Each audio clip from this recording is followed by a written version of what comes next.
नमस्कार, VCN news के हिंदी समाचारों में आपका स्वागत है। खबरें अब विस्तार से। एक बड़ी खबर यह है कि MIM एवं 30 संगठनों द्वारा नेहरू मैदान से शांतिपूर्ण कैंडल मार्च निकाला गया। कुछ असामाजिक तत्वों द्वारा पथराव करने की वजह से शहर में सन्नाटा छा गया। कठुआ एवं उन्नाव में हुए मासूमों के अत्याचार की घटनाओं के खिलाफ रविवार को स्थानीय राजकमल चौराहे पर 30 संगठनों के द्वारा घटना के निषेधार्थ कैंडल मार्च किया गया। इस कैंडल मार्च के अंतिम समय के दौरान कुछ विघ्न संतोषियों के चलते कैंडल मार्च के कारण शहर में तनावपूर्ण शांति निर्माण हो गई। देर रात तक पुलिस प्रशासन द्वारा शहर के प्रमुख चौकों पर गश्त लगाई जा रही थी। कठुआ एवं उन्नाव की घटना का निषेध करने तथा आरोपियों को फांसी की सजा देने की मांग को लेकर राजकमल चौराहे पर रात 8 बजे MIM की ओर से कैंडल मार्च शुरू किया गया। इस दौरान MIM के अब्दुल नाजिम, हाजी मुश्ताक खान, मेजर हिदायत सलाउद्दीन खान, अकील पहलवान, पार्षद अफजल हुसैन, अब्दुल राजिक, सैयद मंसूर, इमरान खान, मोहम्मद साबिर, सादिक अली, रहीम भाई मेले वाले, इनके साथ ही हनुमान व्यायाम प्रसारक मंडल के प्रधान सचिव प्रभाकर राव वैद्य भी उपस्थित थे। इस दौरान पद्मश्री प्रभाकर राव वैद्य ने अपने संबोधन में कहा कि बलात्कारियों को फांसी होना चाहिए। संबोधन के उपरांत उपस्थितों ने मोमबत्ती जलाकर मार्च की शुरुआत। उपस्थितों की संख्या इतनी अधिक थी कि मोमबत्ती कम पड़ गई, जिसके चलते कुछ ने मोबाइल का टॉर्च जलाकर मार्च में सहभाग लिया। इस दौरान उपस्थितों के हाथों में अलग अलग शब्द अंकित तख्तियां दिखाई दे रही थी। हर आंख है आज, पूरी नम, हर दिल में है गुस्सा और गम, बलात्कारियों को फांसी दो, ऐसे स्लोगन भी लिखे हुए थे। यहाँ उपस्थितों में से अधिकांश ने काली फीत बांध रखी थी। रात 9 बजे के करीब नेहरू मैदान से 30 संगठनों के द्वारा सामूहिक मार्च घटना के निषेधार्थ प्रारंभ किया गया। इस मार्च को जमीयत उलमा हिंद, उर्दू टीचर्स एसोसिएशन, टीपू सुल्तान सेना, मुस्लिम लीग, अमन इंसानियत फाउंडेशन, भीम आर्मी, बहुजन क्रांति मोर्चा, बहुजन मुक्ति मोर्चा, कारवाए अमन, जमाते इस्लामी हिंद, मुंसाफ युवा शक्ति संगठन, गर्ल्स इस्लामिक ऑर्गेनाइजेशन, राष्ट्रीय मुस्लिम मोर्चा, युवा प्रतिकार संघ, 12 बलुतेदार संघ, मराठा सेवा संघ, संभाजी ब्रिगेड, भारतीय पिछड़ा शोषित संघ, ideal medical practitioners doctor association, मुस्लिम एडवोकेट प्रतिनिधि मंडल, महिला विभाग जमाते इस्लामी हिंद, उपेक्षित समाज संघ, विश्व मानवाधिकार सुरक्षा संघ, विदर्भ कुंभार सुधार समिति, विदर्भ उर्दू साहित्य समिति, महाराष्ट्र नागरिक महामंडल, बड़ा ताजबाग ग्रुप ने समर्थन घोषित किया था। बड़ी तादाद में इस सामूहिक मार्च में नागरिक सहभागी हुए थे। सोमवार को हुई महानगर पालिका की आम सभा में विकास निधि का भेदभाव लगाकर MIM के पार्षदों ने आम सभा में ठिया आंदोलन किया। पार्षदों की जीत के आगे आम सभा स्थगित की गई। मनपा प्रशासन ही नहीं, मनपा की आम सभा भी अक्सर चर्चाओं में रहती है। आम सभा में कभी निधि वितरण तो कभी सत्ता पक्ष पर भेदभाव का आरोप लगता ही है। सोमवार को मनपा की आम सभा में सत्ता व विपक्ष के बीच जमकर शब्दों के बांध चले। आखिरकार मौका ठिया आंदोलन से प्रारंभ होकर आम सभा बगैर किसी भी निर्णय के स्थगित की गई। मनपा के डॉक्टर बाबा साहब आम्बेडकर सभागृह में आयोजित आम सभा सोमवार को अपने निर्धारित समय 11 बजे प्रारंभ हुई। वैसे तो आम सभा में अनेकों विषय पर चर्चा होना था, लेकिन पार्षद कुरेकर की ओर से आम सभा प्रारंभ होते ही सवाल किया गया कि शहर के विकास कार्यों के लिए जो 9 करोड़ के बिल पास किए गए, लेकिन उनके प्रभाग में कौन से विकास कार्य हुए हैं, इसकी जानकारी दी जाए। जिस पर जल्द ही उन्हें भी विकास निधि दिए जाने के आश्वासन पर वे अपने आसन पर बैठी तो MIM के पार्षदों की ओर से आम सभा में यह सवाल किया गया कि विकास पहले दी जाने वाली 3 करोड़ के विकास कार्य की निधि को कम कर 1 करोड़ किए जाने का भेदभाव सत्ता पक्ष पर लगाया, जिस पर अनेक पार्षदों ने MIM के पार्षदों का समर्थन किया।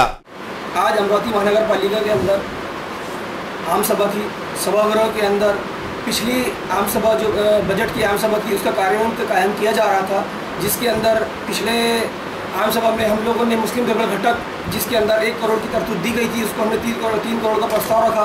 तो प्रस्ताव का अनुमोदन श्री बबलू भाऊ शेखावत ने किया। बबलू भाऊ शेखावत ने उसका अनुमोदन किया और सम्माननीय स्थायी सभापति विवेक भाऊ कलोती और सम्माननीय महापौर महोदय इन दोनों ने भी इसको एक्सेप्ट किया और प्रस्ताव को मंजूर किया। 1 करोड़ का हेड 3 करोड़ किया गया। लेकिन आज जब सभा के अंदर कार्यान्वयन कायम किया जा रहा था तो उसके अंदर जब हमने प्रोसीडिंग को पढ़ा तो उसके अंदर प्रोसीडिंग के अंदर सिर्फ 1 करोड़ दिखाया जा रहा था। इस लिहाज से मैंने आज माननीय महापौर साहब से प्रश्न पूछा कि जब ये हेड 3 करोड़ का हो गया था तो अभी 1 करोड़ का कैसा हुआ। तो उन लोगों ने जवाब दिया कि शायद अभी अमरावती महानगर पालिका की आर्थिक परिस्थिति ठीक नहीं है, ख़राब है और हम ये हेड को बढ़ा नहीं सकते। तो हम लोगों ने और हमारे जो नगर सेवक हैं इमरान भाई ने, अफजल भाई ने, साबिर भाई ने, हाजी मुश्ताक साहब ने, सभी लोगों ने अपने अपने प्रश्न रखे और उनसे जानना चाहा कि जो ये यहाँ पर भाजपा की सत्ता है, यहाँ पे भाजपा का महापौर है, भाजपा का भारतीय जनता पार्टी का यहाँ पे स्टैंडिंग चेयरमैन है, इन लोगों ने यहाँ पे खुला भेदभाव हम लोगों के साथ में अमरावती शहर के ओबीसी और अमरावती शहर के जो पिछड़े हुए लोग हैं इनके साथ में किया। जो बस्तियों के अंदर आज भी आप यास्मीन नगर, गुलिस्तान नगर, लाड़खड़ी और उधर के एरिया में जाएंगे तो लोगों को चलने के लिए रास्ते नहीं है, रोड नहीं है और नालियाँ नहीं है। लोगों के घरों के अंदर अभी भी पानी घुस रहा है, कच्ची नालियों को साफ किया जाता है। हम पब्लिक को फेस कर रहे हैं। इसी बीच सभागृह में जमकर टीका टिप्पणी भी पार्षदों की ओर से की गई। इसी दौरान एमआईएम के पार्षदों की ओर से सभापति के आसन के सामने ठिय्या आंदोलन प्रारंभ कर दिया गया। पहिला मुद्दा आमचा हेच होता, जेव्हा आम्ही प्रोसिडिंग वाचून घेतली आहे यात मुस्लिम दुर्बल घटकमध्ये, आर्थिक दुर्बल मुस्लिम घटकमध्ये जे नेहमीप्रमाणे प्रत्येक वर्षी 3 करोड रुपये आपण ठेवत होतो ते 1 करोड रुपये ठेवले आहे। याच्यापूर्वी जे 28 तारखेची बजेटची मीटिंग झाली त्याच्यात सदर सभापतींनी आणि स्टँडिंग चेअरमॅननी हे आमचा नोंद घेतली होती की जेव्हा 1 करोड त्यांनी समोर ठेवले होते, आम्ही त्यांना 3 करोड सांगितले होते, तेव्हा त्यांनी 3 करोड ठेवण्याचे आश्वासन आम्हाला दिले। परंतु आज आमसभेत जी गोष्ट आली आमच्यासमोर प्रोसिडिंगमध्ये जी आली ते 1 करोड आली आहे। तेव्हा आमचं काय विरोध नव्हता कोणत्या गोष्टीला, फक्त एक आर्थिक दुर्बल मुस्लिम घटक, हे मुस्लिम समाजातले आर्थिक दुर्बल हे लोक वरते कसे येणार, त्यांच्या सोयी सुविधा त्यांना कसं आपण भाजून देणार, त्यासाठी आम्ही तिथं लढत होतो आणि त्यासाठी आम्ही ठिय्या आंदोलन आम्ही तर मांडला। वहां पर उपस्थित अनेक पार्षदों ने एमआईएम के पार्षदों को समझाने का प्रयास भी किया लेकिन वो विफल रहा। इसी बीच सदन कुछ देर के लिए स्थगित कर दिया गया। दोबारा सदन प्रारंभ होने पर भी एमआईएम पार्षदों का ठिय्या आंदोलन प्रारंभ रहने के चलते आखिरकार में शोर शराबे के बीच आम सभा को स्थगित कर दिया गया। अमरावती जिला स्त्री अस्पताल में वैद्यकीय अधिकारी का ऑफिस तो है पर ऑफिस में अधिकारी मौजूद ही नहीं है। मौजूद है तो चालू कूलर। देखिए VCN न्यूज की इस रिपोर्ट में सच्चाई का आईना। अमरावती जिला स्त्री अस्पताल हमेशा ही विवादों में घिरा रहता है। पिछले कुछ दिनों पूर्व VCN न्यूज ने आपको बताया था जिला स्त्री अस्पताल परिसर के गंदगी के आलम का नजारा। हमने आपको बताया था कि अस्पताल परिसर में नालियां कचरे से लबालब भरी पड़ी है। अस्पताल के मुख्य द्वार पर कर्मचारियों की गाड़ियां बिना किसी की इजाजत लिए लगाई गई है। जहां मरीज पानी पीने जाते हैं उस जगह पर ठीक प्याऊ के सामने गंदे पानी का एक बड़ा गड्ढा कीचड़ भरा हुआ पड़ा है और अभी इसी जगह मरीजों के परिजन कपड़े तक धोते हैं। VCN न्यूज पर यह खबर प्रसारित होने के बाद जब VCN न्यूज संवाददाता जिला स्त्री अस्पताल पहुंचे और ये बात अधिकारी जामठे की आंखों के सामने लाकर दी, तब उनसे पूछा गया कि क्यों इतना खस्ता हाल है इस अस्पताल का, क्या प्रशासन को इसके बारे में कुछ भी पता नहीं है, क्यों इतनी लापरवाही बरत रहा है प्रशासन। जब हमने ऐसे कई सवाल जामठे से पूछे तो उन्होंने जवाब देने से इनकार कर दिया और पेशेंट जांचने के बहाने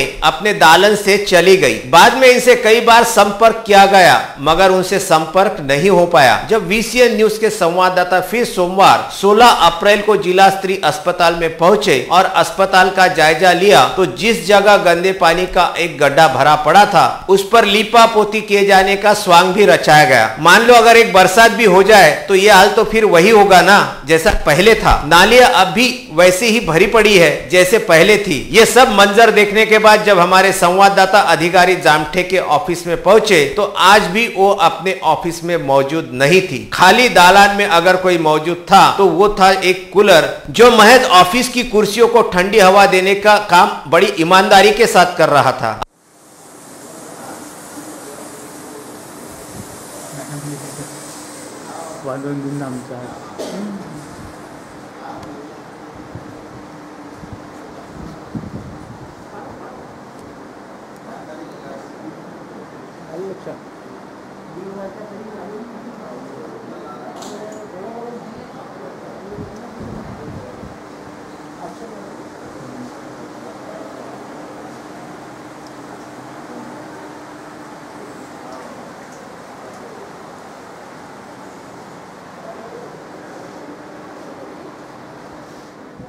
अब आगे ये देखना है क्या परमानेंट जिला स्तरीय अस्पताल का काम होता भी है या नहीं? क्या प्रशासन इस ओर ध्यान देगा या नहीं? क्या अधिकारी इस बात का कुछ जवाब देंगे या नहीं? वीडियो जर्नलिस्ट रोशन उमक के साथ नीलेश ठाकरे की कलम से सीधी बात। VCN न्यूज की रडार पर है शहर के कई और कारनामे जो जल्द ही आपके सामने आएंगे। विदर्भ से जुड़ी ऐसी एक्सक्लूसिव रिपोर्ट्स को देखने के लिए देखते रहिए VCN न्यूज। LED वॉल मामले में फिर एक बार अमरावती महानगर पालिका सवालों के कटघरे में खड़ी है। शहर में लगी अनधिकृत LED वॉल गाडगे नगर परिसर की शोभा बढ़ा रही है। देखिए VCN न्यूज की ये खास पेशकश। अमरावती महानगर पालिका को स्थापित हुए करीब 35 साल हो चुके हैं। इन 35 सालों में अमरावती महानगर पालिका प्रशासन ने कई उतार चढ़ाव देखे हैं। बेशक मनपा प्रशासन ने कई ऐसे नेक काम किए जिससे सबका भला ही हुआ है, इसमें कोई शक नहीं। पर पिछले एक लंबे अरसे से अमरावती महानगर पालिका किसी न किसी वजह से विवादों में घिरी नजर आती है। एक बार फिर मनपा अपनी लापरवाही बरते हुई दिखाई दी। जमाना बदल रहा है, जमाने के साथ लोग भी बदल रहे हैं। व्यापार में बहुत तब्दीली हो रही है। हर कोई यूनिक और एंटिक होना चाहता है। इसलिए आज शहर में विज्ञापन का चलन दिन ब दिन बढ़ते जा रहा है। व्यापारी बड़े पैमाने पर अपने प्रतिष्ठानों का विज्ञापन करते नजर आ रहे हैं। आज अमरावती शहर में डिजिटल के जरिए विज्ञापन करने का अपना एक अनोखा ट्रेंड है और होना भी चाहिए, क्योंकि हम स्मार्ट सिटी की ओर बढ़ रहे हैं। अमरावती शहर के कई चौराहों पर विज्ञापन करने के लिए LED वॉल लगाई गई है, जिसे अमरावती महानगर पालिका ने बाकायदा इजाजत दी है। इन LED वॉल धारकों से महानगर पालिका को एक अच्छी खासी कमाई हो सकती है। अमरावती शहर के चौराहे पर लगाई गई अधिकृत LED वॉल में होटल महाराजा की दीवार पर LED वॉल इरविन चौक में लगी है। ये वॉल 6x9 साइज की है, जिसे 10 अप्रैल 2017 को लगाने की इजाजत महानगर पालिका द्वारा दी गई थी।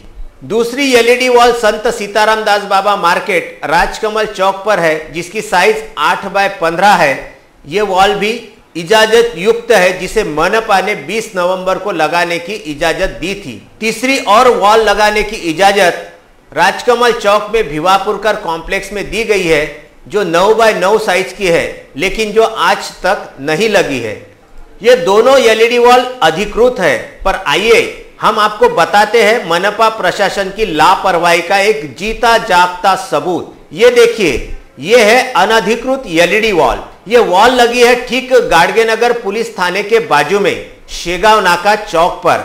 इस LED वॉल पर बड़े ही खूबसूरत विज्ञापन दिखाए जा रहे हैं, पर बड़े हैरत की बात यह है कि इस LED वॉल को मनपा प्रशासन की अधिकृत इजाजत ही नहीं है, पर फिर भी बड़े दबंग तरीके से ये LED वॉल शहर की शोभा बढ़ा रही है। क्या वाकई में मनपा प्रशासन को इसकी जानकारी नहीं है, या मनपा प्रशासन की रात की नींद दिन में हो रही है? अगर यातायात नियमों के बारे में सोचा जाए तो शहर में लगाए गए ये LED वॉल को यातायात पुलिस ने परमिशन कैसे दिया? इन LED वॉल को चलाने का समय क्या है, या ये 24 घंटे यूं ही चलते रहेंगे? अगर इनके तरफ देखते देखते कोई अनहोनी होती है तो कौन लेगा इसकी जिम्मेदारी? अमरावती महानगर पालिका या यातायात पुलिस? ये बड़े सवालिया निशान अभी बाकी है। अब देखना ये बाकी है कि कब जागता है हमारी अमरावती महानगर पालिका का प्रशासन गहरी नींद से। और देखना ये भी है, क्या कछुआ की चाल छोड़कर हिरण की रफ्तार से ये महानगर पालिका के कर्मचारी कभी भागेंगे या नहीं? हमारे VCN न्यूज की संवाददाता पुष्पा जैन की खास रिपोर्ट नीलेश ठाकरे की कलम से। अमरावती के उड्डान पुल के नीचे प्रारंभ की गई पे एंड पार्क योजना को लेकर मनपा की आम सभा में सर्वपक्षीय आंदोलन करने की कोशिश की गई। सत्ता पक्ष के खिलाफ सर्वपक्षीय नारेबाजी के विरोध में सत्ता पक्ष पार्षदों ने भी जमकर नारेबाजी की। मनपा प्रशासन के द्वारा उड्डान पुल के नीचे पे एंड पार्क फैसले के विरोध में सोमवार की आम सभा के दौरान सर्वपक्षीय दल की ओर से जमकर हंगामा मचाया गया। पुलिस ने हंगामा करने वाले तमाम राजनीतिक दलों के पदाधिकारियों को डिटेन करके छोड़ दिया। प्रति माह मनपा के सभागृह में विविध मुद्दों पर चर्चा के लिए आम सभा आयोजित की जाती है। शहर के उड्डान पुल के नीचे पे एंड पार्क का विरोध जताते हुए पिछले दिनों युवा स्वाभिमान, मनसे, कांग्रेस एवं राष्ट्रवादी कांग्रेस की ओर से निगमायुक्त का ज्ञापन सौंपे गए और आंदोलन की चेतावनी भी दी गई। इन सर्वपक्षीय पदाधिकारियों की चेतावनी को मनपा प्रशासन द्वारा कोई निर्णय नहीं लेने से आक्रोशित सर्वपक्षीय पदाधिकारियों की ओर से आम सभा समाप्ति के समय सदन में प्रवेश करने और सत्ता पक्ष तथा निगमायुक्त के विरोध में नारेबाजी की गई।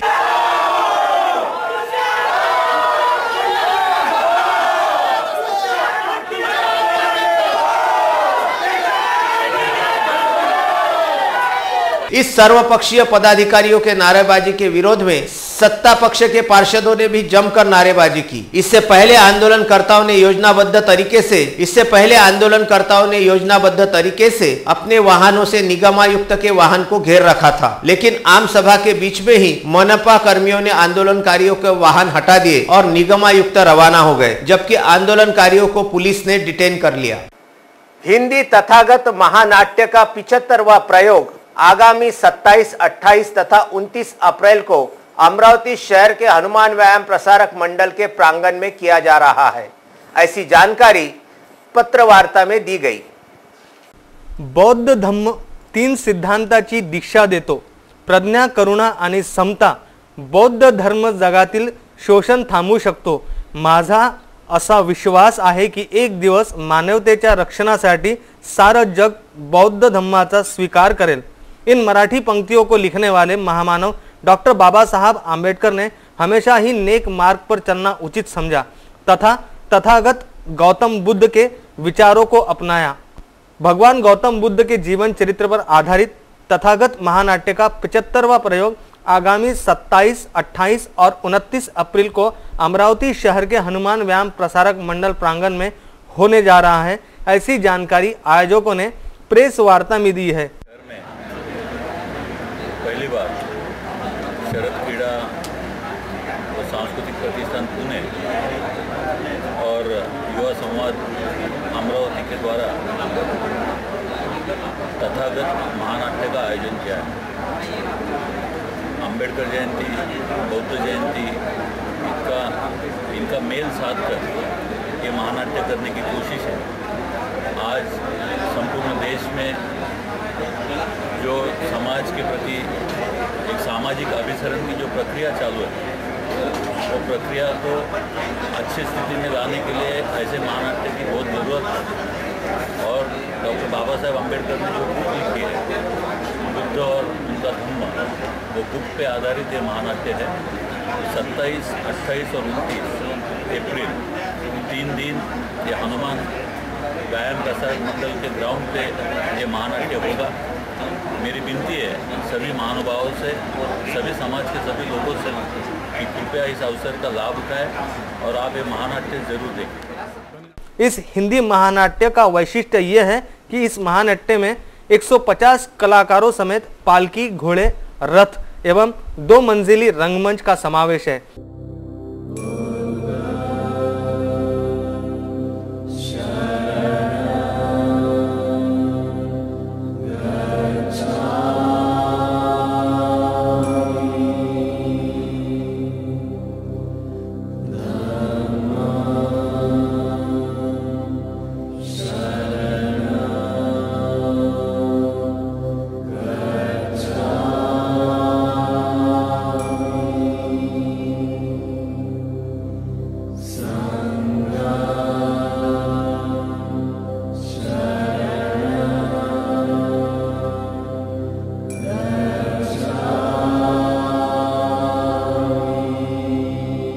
एक 150 बाय 200 स्क्वायर फीट का भव्य स्टेज रहने की जानकारी दी गई। इस महानाट्य के लिए voice over doctor Baba Saheb Ambedkar के लिए अभिनेता स्वर्गीय ओमपुरी ने दिया है, तो विश्लेषण अभिनेता विक्रम गोखले ने किया है और इस महानाट्य में मशहूर गायक उदित नारायण और गायिका कविता कृष्णमूर्ति ने गाना गाया है। प्रेस वार्ता में शरद क्रीड़ा एवं सांस्कृतिक प्रतिष्ठान के संस्थापक अध्यक्ष लक्ष्मीकांत खाबिया, भंते चंद्रमणि, पार्षद विलास इंगोले, भूषण बंसोड़ आदि मान्यवर मौजूद थे।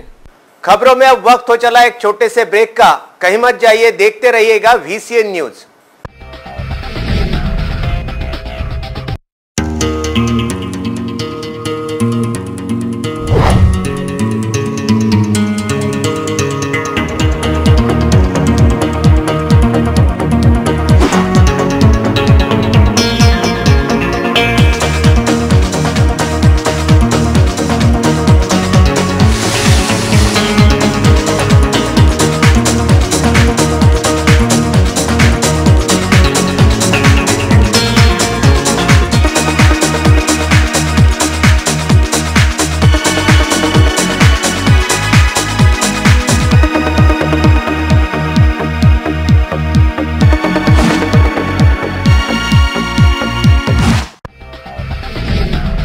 ब्रेक के बाद एक बार फिर आपका स्वागत है। देखते हैं कुछ अन्य खबरें विस्तार से। जिले के कुरा थाना क्षेत्र के देउरवाड़ा निवासी प्रेमी युगल का शव कौंडन्यपुर नदी से पुलिस ने बरामद किया। बताया जाता है कि ये दोनों प्रेमी युगल 14 अप्रैल से फरार थे। मामले की जांच कुर्हा पुलिस कर रही है। अमरावती जिले के चांदू रेलवे तहसील स्थित कुर्हा थाना क्षेत्र के ग्राम देउरवाड़ा निवासी एक प्रेमी युगल का शव सोमवार की सुबह आरवी थाना क्षेत्र के तहत आने वाले कौंडन्यपुर नदी में पाया गया। इस संदर्भ में कुर्हा के थानेदार सुनील किनगे ने बताया कि कुर्हा थाना क्षेत्र के देउरवाड़ा निवासी गोपाल चौधरी तथा उसके पड़ोस में रहने वाली राधा वांदे नामक युवती विगत 14 अप्रैल से अपने घर से लापता होने की शिकायत उनके थाने में दर्ज की गई थी। शिकायत के आधार पर दफा 363, 366 के तहत मामला दर्ज किया गया था और मामले की जांच चल ही रही थी। इसी बीच गोपाल तथा राधा का शव आरवी थाना क्षेत्र के तहत आने वाली कौंडन्यपुर नदी में सोमवार की सुबह पाया गया है। मामले की जांच आरवी पुलिस कर रही है। नेहरू मैदान में शांतिपूर्ण तरीके से कैंडल मार्च के आयोजन पश्चात शरारती तत्वों द्वारा पत्थरबाजी से हुए तनाव पर पुलिस की मुस्तैदी पर उठ रहे हैं सवालिया निशान। रविवार की देर रात कुछ उत्पाती युवकों के समूह द्वारा मचाए गए उपद्रव के चलते अमरावती शहर में पूरी रात तनाव एवं दहशत का माहौल रहा। बता दें कि जम्मू कश्मीर के कठुआ एवं उत्तर प्रदेश के उन्नाव में मामले के आरोपियों को कड़ी सजा दिलाने की मांग हेतु रविवार 15 अप्रैल की शाम विभिन्न संगठनों के आह्वान पर अमरावती में शांतिपूर्ण कैंडल मार्च का आयोजन किया गया था। इसमें सबसे प्रमुख आयोजन स्थानीय राजकमल चौराहे पर रात 9 से 10 बजे के दौरान हुआ, जिसमें हजारों महिला पुरुषों एवं युवक युवतियों ने उपस्थित दर्शाई। इस शांतिपूर्ण आयोजन में शामिल युवाओं का एक समूह शहर में आपत्तिजनक नारेबाजी करते हुए घूमा और उसने मोसी रोड स्थित खादिम स्टोर्स नामक एक कपड़ा प्रतिष्ठान सहित मालवीय चौक स्थित लक्ष्मी ऑटोमोबाइल नामक पेट्रोल पंप पर जबरदस्त पत्थरबाजी की, जिसमें इन दोनों प्रतिष्ठानों को खासा नुकसान पहुंचा। ज्ञात रहे कि जस्टिस फॉर असीफा की मांग को लेकर जहां शहर में MIM द्वारा रविवार की शाम राजकमल चौराहे पर असीफा को इंसाफ दिलाने हस्ताक्षर अभियान चलाया गया। करीब 30 संगठनों द्वारा सामूहिक रूप से आह्वान कर नेहरू मैदान में कैंडल मार्च निकाला गया और इस कैंडल मार्च के राजकमल चौक पहुंचने पर इसे किसी श्रद्धांजलि सभा के रूप में परिवर्तित कर असीफा के प्रति शोक संवेदनाएं व्यक्त करते हुए मामले के आरोपियों को सख्त से सख्त सजा दिलवाए जाने की मांग की गई। किंतु राजकमल चौक पर कैंडल मार्च के बाद यहां शामिल युवाओं का एक सामूहिक बाइक रैली व पैदल मार्च की शक्ल में शहर के प्रमुख व्यापारिक क्षेत्रों में नारेबाजी करते हुए घुमा और करीब 200-300 युवाओं के इस समूह ने मोसी रोड स्थित खादिम स्टोर व मालवीय चौक स्थित लक्ष्मी ऑटोमोबाइल पर बिना किसी वजह जमकर पथराव किया, जिसकी वजह से पेट्रोल पंप के ऑफिस सहित खादिम स्टोर के दर्शनीय हिस्से में लगे कांच पूरी तरह फूटकर चकनाचूर हो गए। टैंकर जला दो, मार दो। 12,000 लीटर भरा हुआ टैंकर जला देते तो क्या होता था? कौन जिम्मेदार रहता था?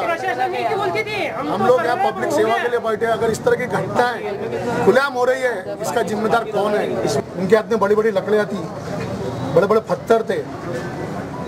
अगर ये पेट्रोल का टैंकर जला देते थे इस तरह भरा हुआ, तो यहाँ क्या दुर्घटना हो सकती थी। ये शहर में कितनी पब्लिक जो यहाँ घूमती है या आई थी, उन सबका क्या होता था। जलाने की धमकी दिए और जलाने तक आ गए थे इधर तक। और मैं इधर का मैनेजर हूँ शंकर राय। कल रात को 3:30 से 9:38 से लेके 10 बजे तक ये प्रॉब्लम हुआ है। तो हम लोग जस्ट देखा तो बाहर से कुछ आदमी आया तो उधर से जा रहा था, तो उन लोग पत्थर मारना चालू कर दिया, आधा शटर किया, हम लोगों का एक ग्लास डोर और एक फ्रंट डिस्प्ले का ग्लास टूट गया। और कितने रुपए का नुकसान हुआ है? 40,000 समथिंग, 40,000 40,000 का नुकसान हुआ है। और अंदर में 2-4 कस्टमर थे तो हम लोग को अंदर दे दिया था उन लोगों को। कस्टमर थे क्या? कस्टमर अंदर था, 2-3 कस्टमर अंदर था। इस पूरे घटनाक्रम को लेकर अमरावती शहर के आम नागरिकों में बेहद रोष व असंतोष की लहर देखी जा रही है। घटना अतिशय दुर्दैवी होती। त्या घटनेतल्या आरोपींना फाशी व्हायला पाहिजे असं आमचं सुद्धा मत आहे।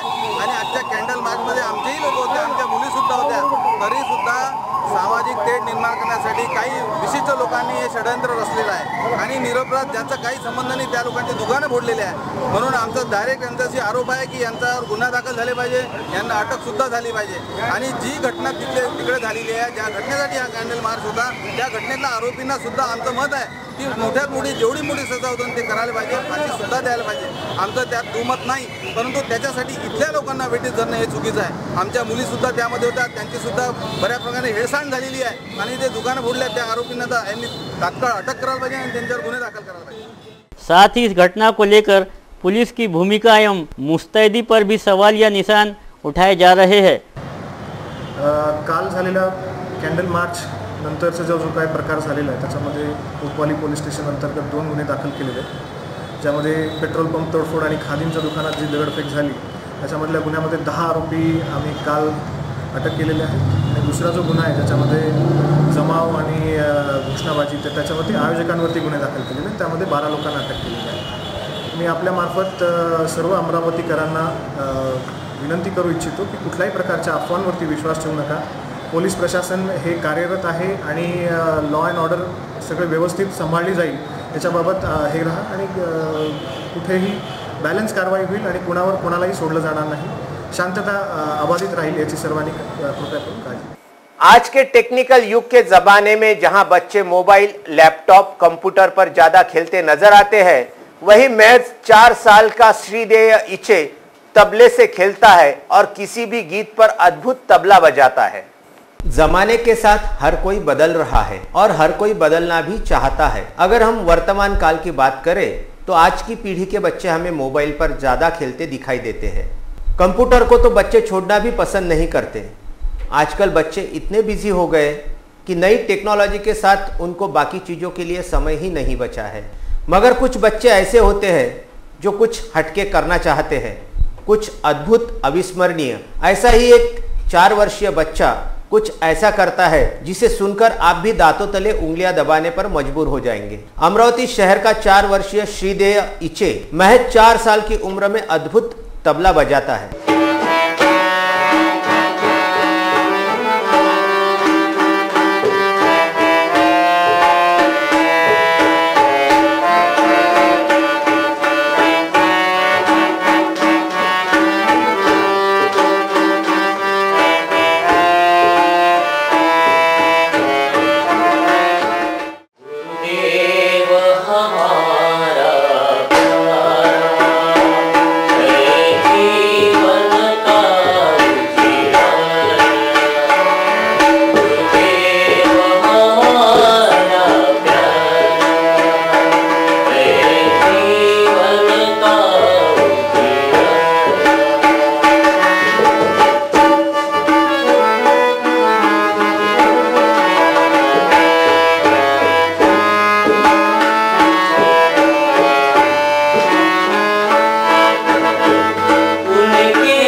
श्रीदेय साक्षरा विद्या निकेतन विद्यालय में KG 1 की पढ़ाई कर रहा है और उसे अभी ज्यादा पढ़ना लिखना भी नहीं आता। श्रीदेय इचे 5 माह से तबला बजा रहा है और वो किसी भी गाने पर तबला बजाता है और श्रीदेय ये गुर उनके तबला शिक्षक कोड़मकर सर से सीख रहा है।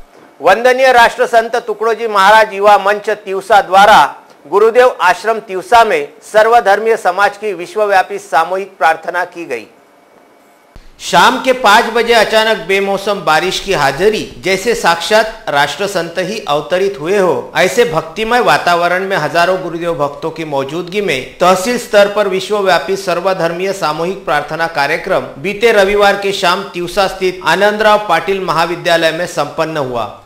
इस अवसर पर हजारों की संख्या में गुरुदेव भक्तों ने सर्वधर्मीय सामूहिक प्रार्थना की। संपूर्ण विश्व को मानवता का संदेश देने वाले वंदनीय राष्ट्र संत तुकडोजी महाराज की सामूहिक प्रार्थना का महत्व है। इस प्रार्थना में जिले सहित विदर्भ के गुरुदेव भक्त बड़ी संख्या में उपस्थित रहते हैं। गुरुदेव भक्तों के सफेद शर्ट एवं सिर पर भगवी टोपी पहन जाने से पूरा परिसर गुरुदेवमय हुआ था।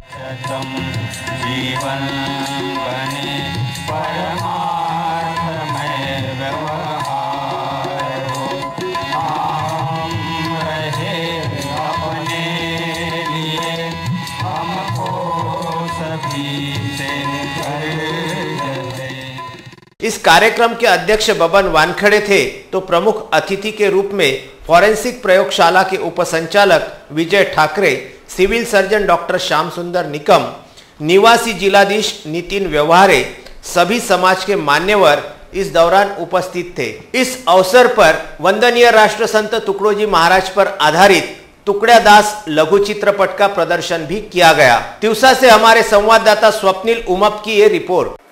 कश्मीर के कठुआ एवं उन्नाव में हुए दुराचार मामले को लेकर नागरिकों में उमड़े जनाक्रोश की आग। सोमवार की सुबह 15 अप्रैल को कठुआ और उन्नाव में हुई शर्मनाक और दर्दनाक घटनाओं के निषेध में गुनाहगारों पर कार्रवाई करने की मांग को लेकर तहसीलदार के माध्यम से महामहिम राष्ट्रपति को निवेदन दिया गया। यह निषेध निवेदन देने के पूर्व माझी नगराध्यक्ष अरविंद लाठिया, एमटी खान, जिला परिषद सदस्य गजानन अहमदाबादकर, गुलमजा पहलवान शमीम हरफत ने मानवता को शर्मिंदा करने वाली इस अमानवीय घटना का निषेध कर गुनहगारों पर कठोर कार्रवाई करने की मांग की है। इस दिव्य निषेध मूक मोर्चे में उमेश चितोड़े, एडवोकेट जिंतूकर, समीर देशपांडे, अमोल लूलेकर, कपिल महाजन, अनीस खान, बशीर खान आदि उपस्थित थे। और कारंजा लाड़ में श्री संत शिरोमणि गोरोबा काका कुम्हार का पुण्यतिथि कार्यक्रम 14 अप्रैल को संपन्न हुआ। इस अवसर पर सैकड़ों भाविक भक्तों की मौजूदगी बनी रही। कारंजा में श्री विठ्ठल मंदिर रंगारीपुरा स्थित विठ्ठल भगवान के निरासम भक्त व संत परीक्षक संत गोरोबा काका कुम्हार इनकी पुण्यतिथि का कार्यक्रम 14 अप्रैल की सुबह 9 बजे संपन्न हुआ। इस कार्यक्रम के अवसर पर कारंजा तालुका अध्यक्ष सतीश घोंडे इन्होंने श्री संत गोरोबा काका इनके प्रतिमा का पूजन कर सभी समाज बंधुओं को अभिवादन किया। तत्पश्चात सभी समाज बंधुओं ने मूर्ति का पूजन किया। अध्यक्षीय भाषण सतीश घोंगड़े इन्होंने किया तथा वासुदेव मानकर एवं समाज बंधुओं ने श्री संत गोरोबा काका के जीवन चरित्र पर रोशनी डाली। सभी ने गोरोबा काका के जैसे कार्य करे ऐसा प्रतिपादन मौजूद समाज बंधुओं ने किया। कार्यक्रम का सूत्र संचालन हरिदास गदरे ने तथा आभार प्रदर्शन शुभम गावंडे ने किया। कार्यक्रम के सफलता के लिए केशव गावंडे, बबन भागवत, सुशील कालबांडे, अजय मदनकर, पुरुषोत्तम गजानन बडोने, प्रभु कालबांडे आदि ने अथक परिश्रम लिए। कारंजा से हमारे संवाददाता अक्षय लोटे की यह रिपोर्ट। हिंदी समाचारों में आज के लिए बस इतना ही। विदर्भ से जुड़ी तमाम जानकारी जानने के लिए देखते रहिए विदर्भ का सर्वश्रेष्ठ न्यूज चैनल VCN न्यूज। नमस्कार।